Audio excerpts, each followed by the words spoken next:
नमस्कार मित्रों, आज सीधू ने सट में हमारे साथ अजय शुक्ला जी हैं। वैसे वो किसी परिचय के मोहताज तो हैं नहीं, मगर देश के बहुत प्रतिष्ठित संपादक रहे हैं और हमारे पर उनकी कृपा है कि वो हमारे साथ जुड़ते हैं और अपने एनालिसिस से हमारे दर्शकों को और हमें अवगत कराते रहते हैं। हम उनके शुक्रगुजार हैं।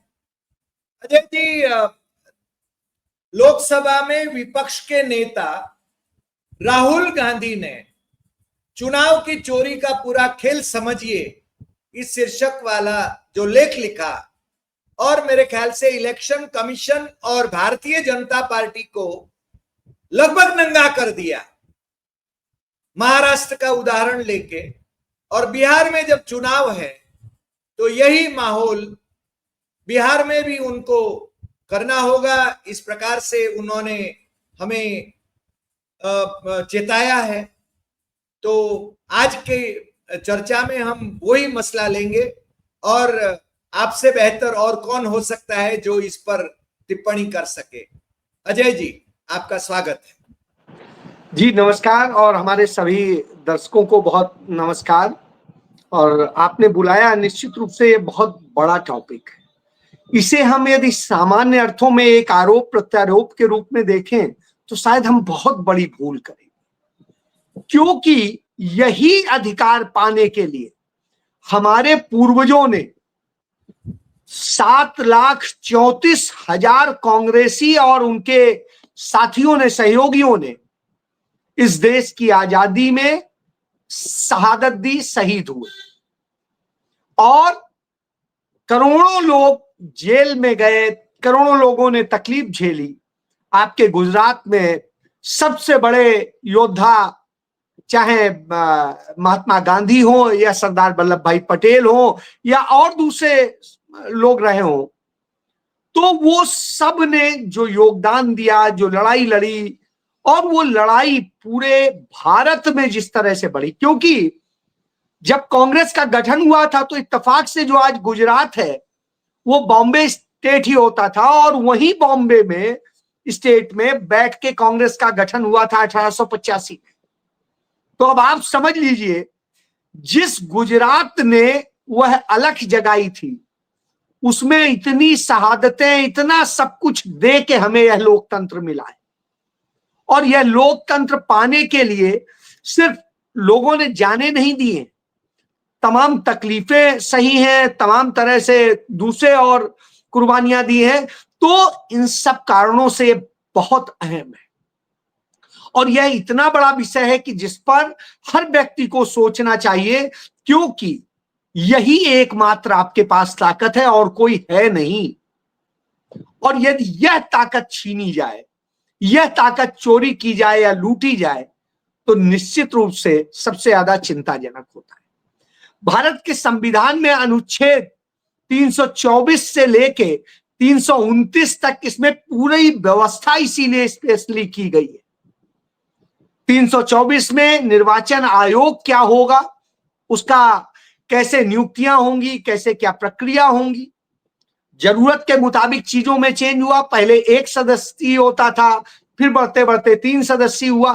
तो ये सब चीजें हुई, तमाम सुधार हुए, लेकिन आज उस चुनाव आयोग को कब्जा कर लेने, उस पूरे चुनाव को अपनी मुट्ठी में काबू कर लेने और इस देश के लोगों का जो एकमात्र हक है वह हक छीन लेने का काम हो रहा हो तो निश्चित रूप से चिंताजनक है। अब मैं यहां आता हूं कि राहुल गांधी ने एक लेख लिखा जो विभिन्न भाषाओं के अखबारों में 14 जगह छपा। अब 14 जगह जो छपा है ये ऐसे ही नहीं लिख दिया गया है, राहुल गांधी इस पर काम कर रहे थे। याद करिए, जब हरियाणा और महाराष्ट्र का चुनाव हो रहा था उस दौर में होना तो चाहिए था चारों राज्यों का एक साथ। चुनाव आयोग ने कैसे खेल किया कि नहीं, पहले सदैव चारों का एक साथ हो रहा था। जो भारतीय जनता पार्टी कहती है 1 नेशन 1 इलेक्शन, वही पार्टी कहती नहीं, चारों राज्यों का एक साथ नहीं करा सकते। अब आप समझिए क्यों? क्योंकि जो खेला होना था उस खेला के लिए यह सारी व्यवस्था थी। तो अब साथ नहीं हुआ, और उसके बाद में जिस तरह से वोट बढ़े, आप देखिए नागपुर जिले में ही आता है इत्तेफाक से, और वहां पर जैसे बढ़ाए गए, एक ही बिल्डिंग में 7,500 वोट यदि बन जाए तो आप कहेंगे एक बिल्डिंग में 7,500 वोट, लेकिन साहब बने, वोट पड़े और भाजपा का उम्मीदवार जीता। अब सवाल यहां कहां खड़ा है? राहुल गांधी ने इसको लेके पहले एक प्रेस कॉन्फ्रेंस की थी, उसमें शिवसेना भी थी और एनसीपी भी थी, लेकिन अब राहुल गांधी ने स्पेसिफिक सारी चीजें करते हुए वह लेख लिखा है, उदाहरण भी दिए हैं और सारे तथ्य दिए हैं कि कैसे कैसे किस स्टेप से खेल किए गए।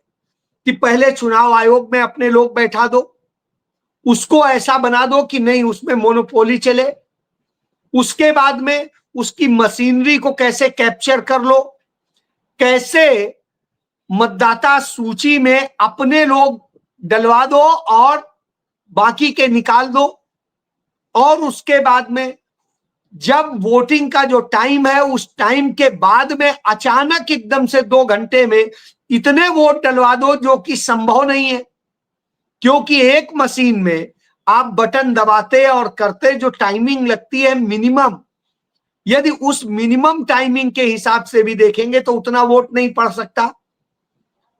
तो फिर इसी तरीके से राहुल गांधी ने वो सारे स्टेप बता दिए, कैसे कैसे कहां कहां क्या खेल है और उसके नतीजे क्या है। हमने हरियाणा के चुनाव में देखा था, 20 विधानसभा की सीटें थी जहां तमाम मशीनें वो पाई गई थी जो चुनाव शुरू होने के वक्त में 99% चार्ज थी।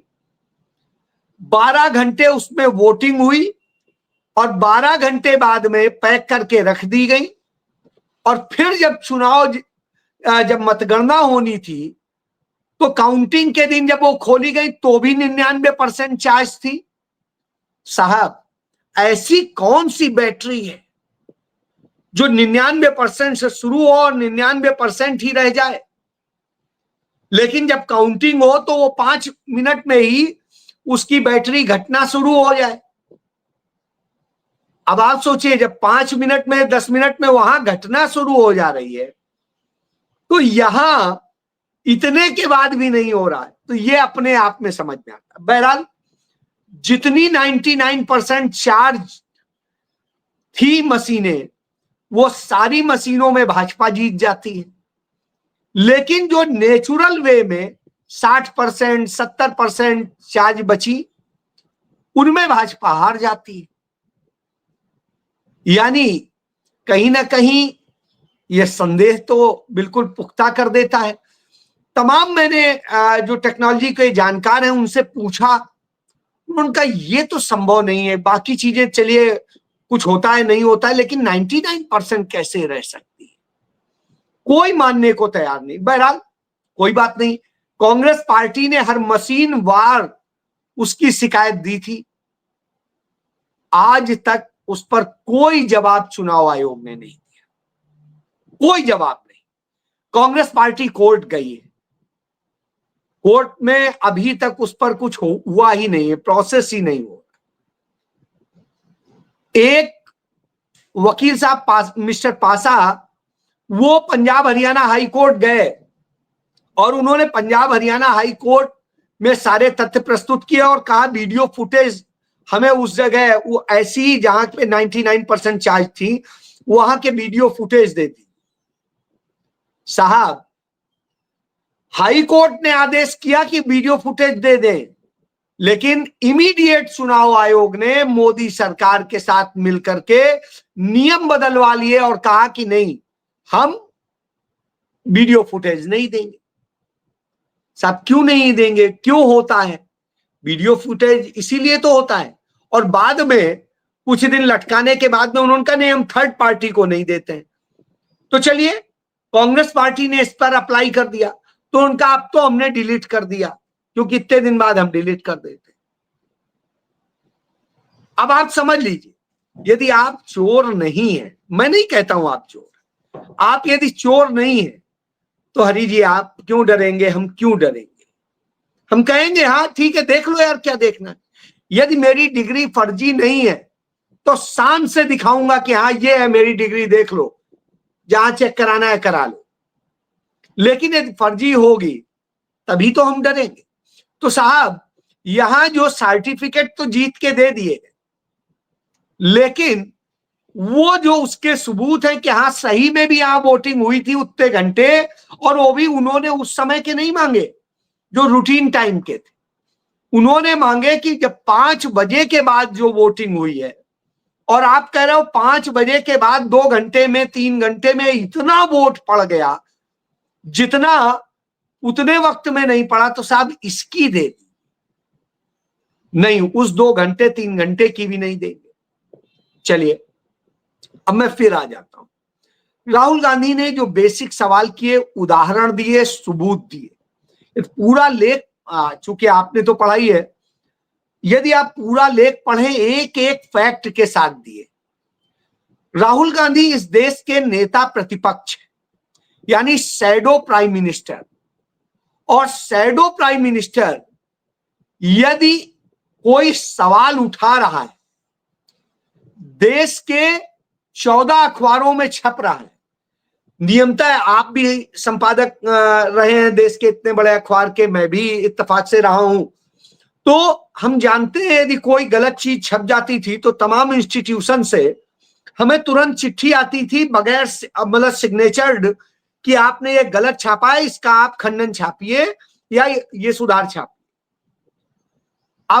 अब यह स्थिति है कि देश का चुनाव आयोग एक चिट्ठी भी अपने साइन से न उन अखबारों चैनलों को दे रहा है और न ही राहुल गांधी को दे रहा है कि आपने यह गलत कहा है, यह गलत छापा है या गलत लिखा है।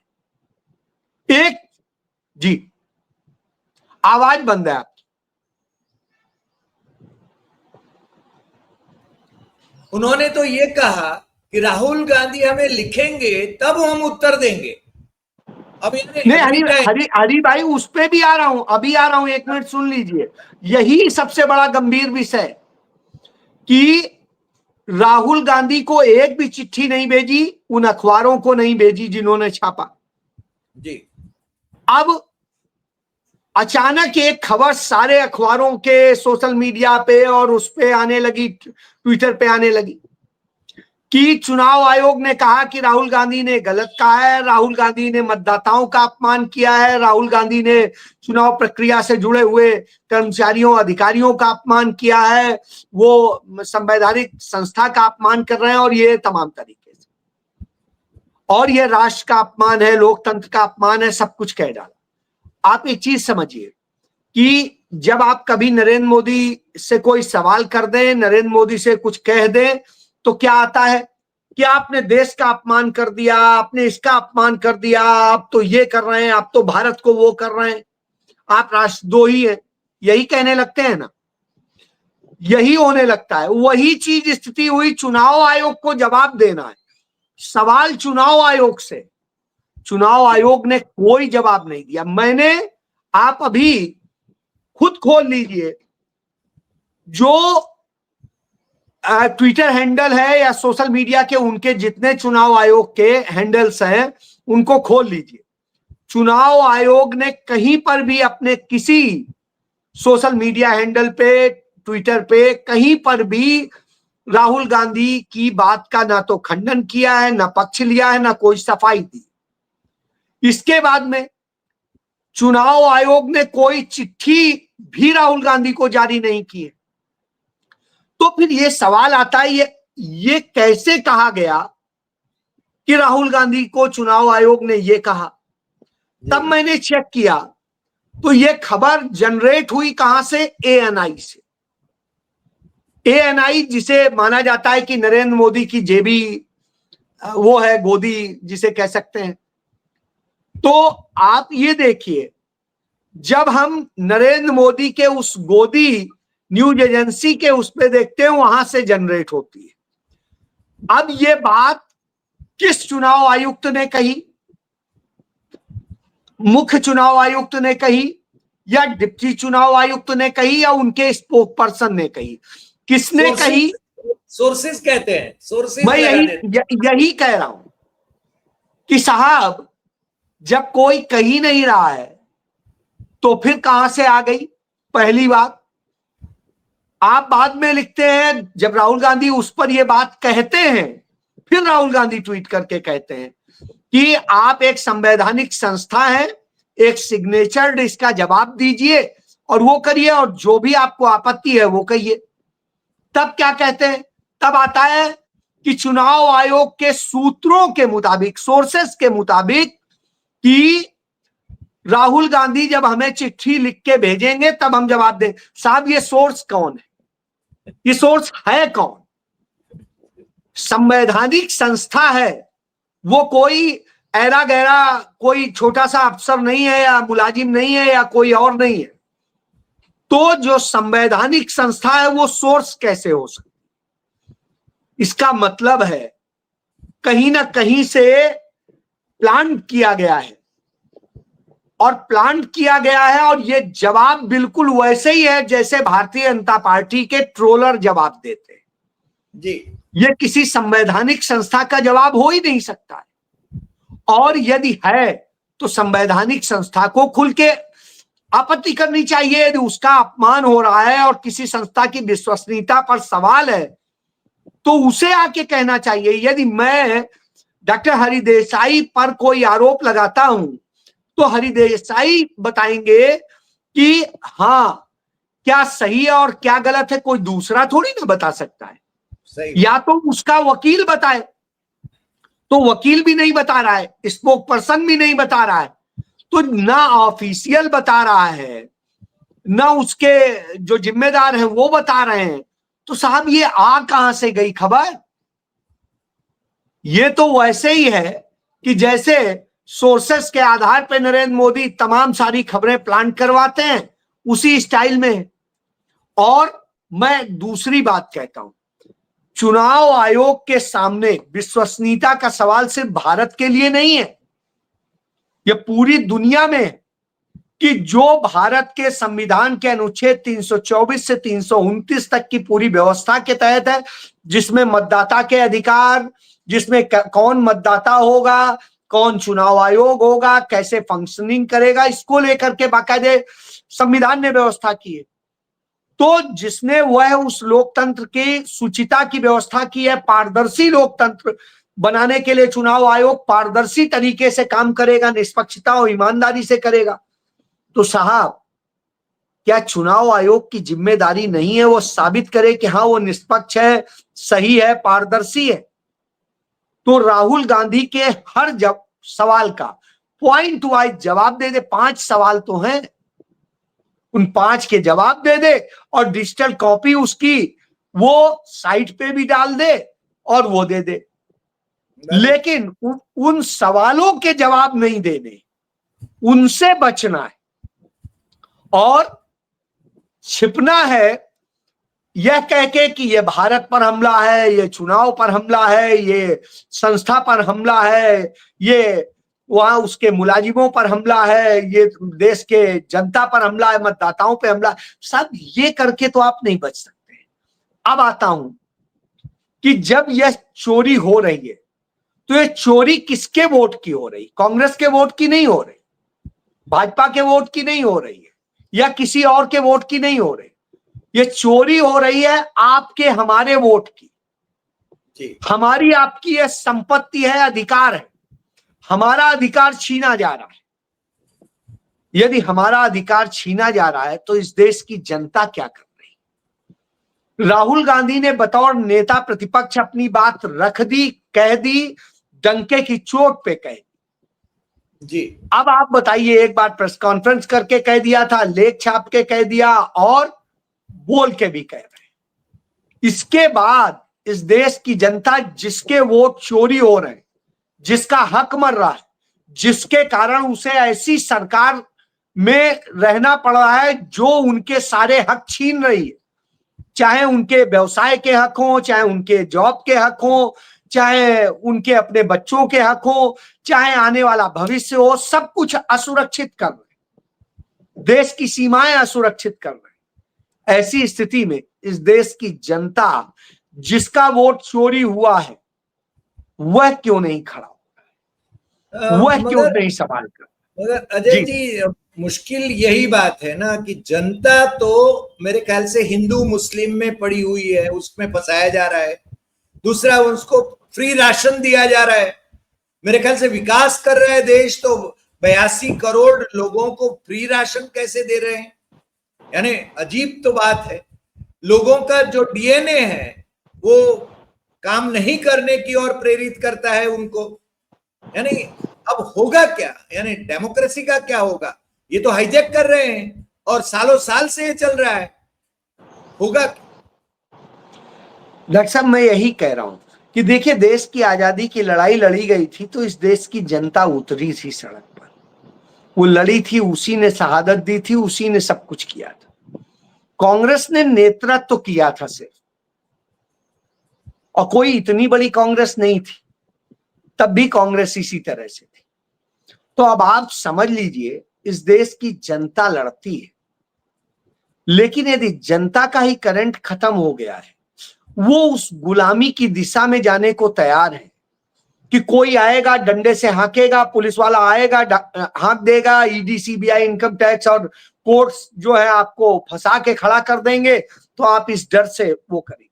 जब पहली बार गांधी जी गिरफ्तार हुए, याद करिए, आपके गुजरात में ही था, और जब अदालत में पेश किया गया और जज ने कहा कि हम चाहते हैं आपको सजा ना हो, आप इस तरह से कीजिए, तो गांधी जी ने क्या जवाब दिया?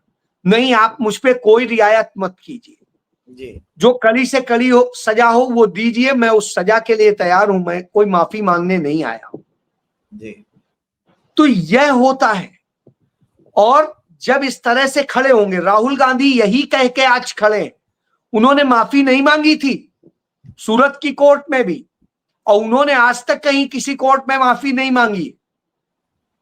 तो अब आप समझिए, ना कोर्ट में मांगी है ना बाहर मांगी। वो कहते हैं यदि गलत शब्द कह दूंगा जरूर मांगूंगा माफी, लेकिन जो सही चीज कही है उसके लिए माफी नहीं मांगूंगा। तो सबसे बड़ी बात यह है कि इस देश की जनता खुद अपने अधिकारों को लेकर के सचेत क्यों नहीं है? जब राहुल गांधी आपको एक एक सच बता दे रहे हैं, आप क्यों नहीं? सब लोग एक एक, हर घर से चिट्ठी चली जाए कि चुनाव आयोग बताए कि क्यों ऐसा किया जा रहा है, हमारे वोट क्यों चोरी किए जा रहे हैं। और यदि राहुल गांधी गलत बोल रहे हैं तो आपने उनका जवाब क्यों नहीं दिया, कार्रवाई क्यों नहीं की? जो उन्होंने पूछा है स्पेसिफिक, उसी का जवाब दीजिए, इधर उधर की बात मत कीजिए। मगर तो अजय जब जी, यह अवेयरनेस आएगी तभी यह लड़ाई आगे बढ़ेगी, नहीं तो लुटते रहेंगे, गलत लोग सत्ता में आएंगे और वो हमारे बच्चों, हमारा और सबका भविष्य, वर्तमान सब बर्बाद कर देंगे। और वो सामने है आपके, यह हो रहा है कि भारत दुनिया में पिट रहा है और कोई सवाल नहीं है जी। राहुल गांधी, अभी अभी तो राहुल गांधी पप्पू के इमेज से बाहर निकले भारत जोड़ो यात्रा के वक्त, मगर राहुल के व्यक्तित्व के बारे में और जो लोग यानी उनकी डिग्रियां कितनी सही है गलत है, उनके जिनके बारे में सवाल उठते हैं, वो लोग जो एक कैंपेन चला रहे हैं, उसको भेदना है, उसको छेदना है, तो कैसे किया जाए? क्योंकि राहुल का व्यक्तित्व क्या है आप तो भली भांति जानते हैं। राहुल का व्यक्तित्व क्या है, राहुल का बैकग्राउंड क्या है, हम आपके मुंह से जानना चाहेंगे। देखिए डॉक्टर साहब, सबसे बड़ी चीज यह है कि राहुल गांधी किस परिवार में पैदा हुए वो सभी को पता है, गांधी नेहरू परिवार के वंशज हैं। जब उन्होंने जन्म लिया, इस धरती पर आए, तो एक प्रधानमंत्री के उस समय पोते थे और एक प्रधानमंत्री की बेटी के पोते थे, और उसके बाद में वो एक प्रधानमंत्री के बेटे भी हुए और उसके बाद में दिल्ली के सबसे अच्छे स्कूल में पढ़े, दून स्कूल में पढ़े, सबको पता है। इसके बाद जब वो उच्च शिक्षा के लिए विदेश गए तो हार्वर्ड, दुनिया की सबसे अच्छी यूनिवर्सिटी हार्वर्ड में पढ़े, हार्वर्ड के बाद में कैम्ब्रिज में पढ़े, उन्होंने एमफिल किया इकोनॉमी से और इंटरनेशनल रिलेशन से। अब आप सोचिए, जो व्यक्ति इतना पढ़ा लिखा, इतना काबिल हो, इसके बाद में वो क्रिकेट खेले, रणजी खेले, इसके बाद में वो ब्लैक बेल्ट है। तो अब आप ये देखिए कि राहुल गांधी तमाम तरह से ब्लैक बेल्ट भी है, रणजी भी खेले हैं, दूसरी भी और चीजें आती हैं। जिस व्यक्ति को इतना ज्यादा खेल में भी, शिक्षा में भी, और वो पायलट भी हैं, जी, तो मैं ये कह रहा हूं इतने सब जिसको ज्ञान है, अब वो पप्पू कैसे हो सकता है? ये वही लोग उसे पप्पू कह सकते हैं जिनके खुद के दिमाग में कुछ नहीं, उनके दिमाग में भूसा भरा है। बस यही यही यही मैं कह रहा हूं कि जिनके दिमाग में असल में कुछ है नहीं।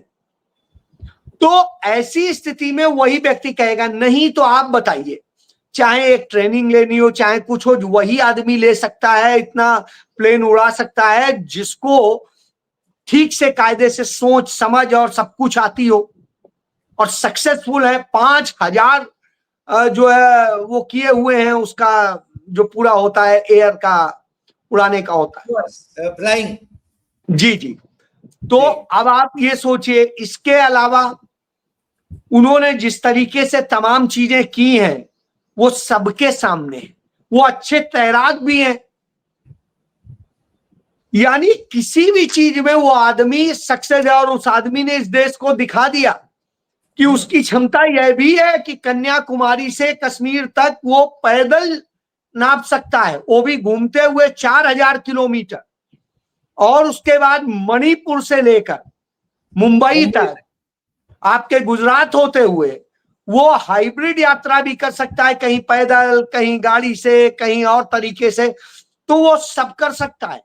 इसके बाद उस आदमी में डर नहीं है, यह भी उसने दिखाया कि जिस समय गोली चल रही थी तो पुंछ में जाकर के वहां के लोगों से, जो प्रभावित लोग थे, उनसे भी मिलता है।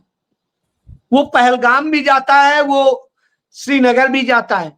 जब मणिपुर जल रहा था वो आदमी मणिपुर भी जाता है और उनके आंसू पोंछता है।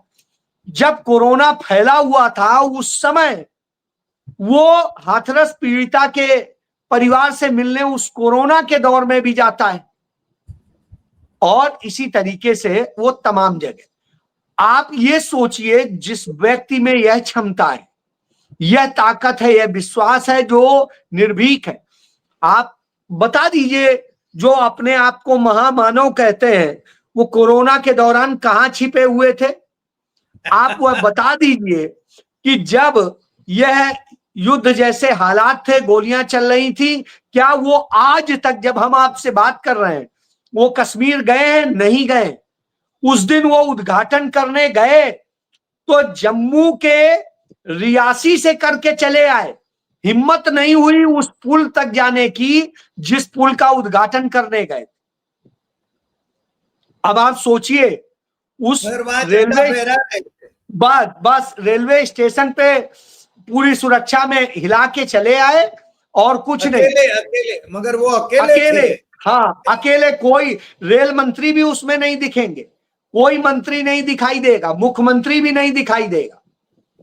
तो इससे आप सिर्फ प्रचार प्रचार और अपनी रील बनाने के सिवा और कुछ नहीं है।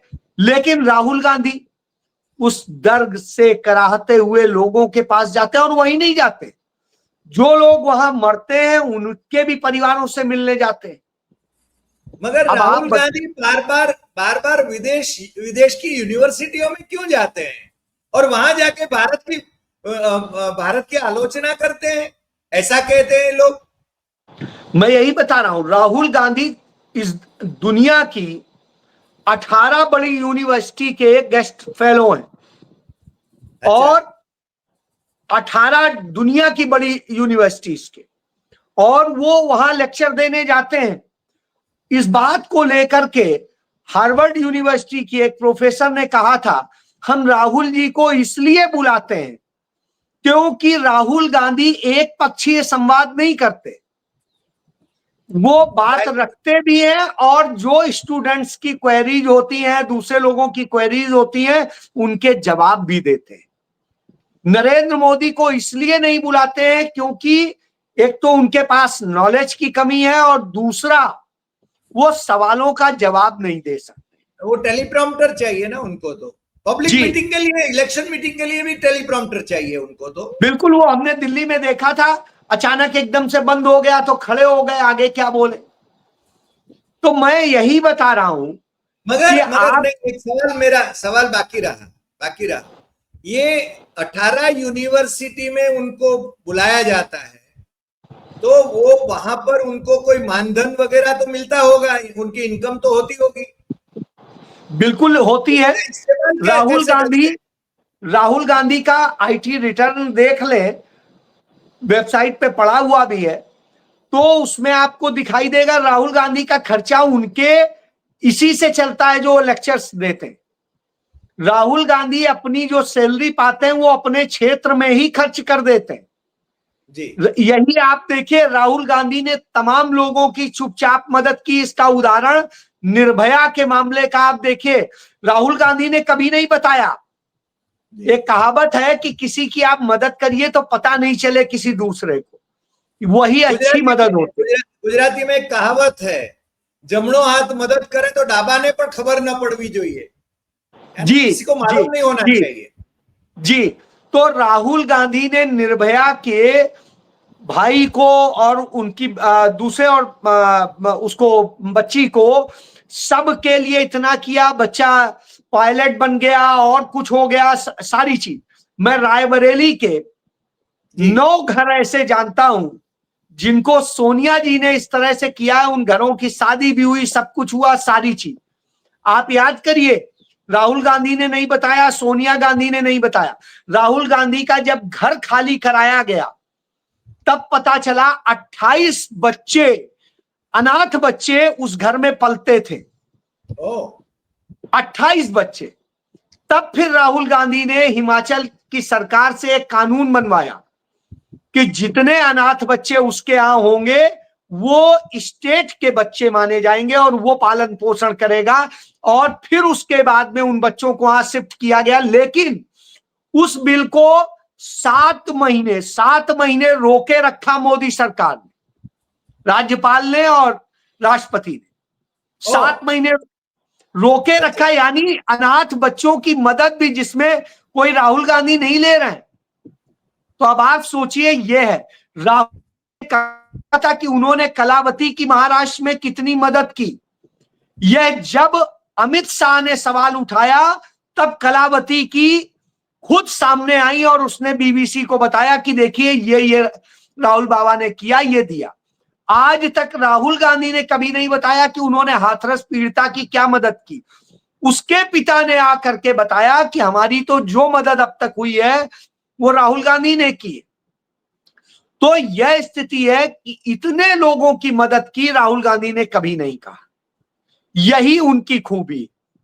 अजय जी, एक अंतिम सवाल मुझे करने की इच्छा हो रही है। राहुल पर इतनी उनकी इतनी आलोचना होती है, लोग कुछ भी बोलते रहते हैं, कुछ भी बकवास करते रहते हैं, और जिनको बोलना भी नहीं आता है वो भी बोलते रहते हैं उनके बारे में।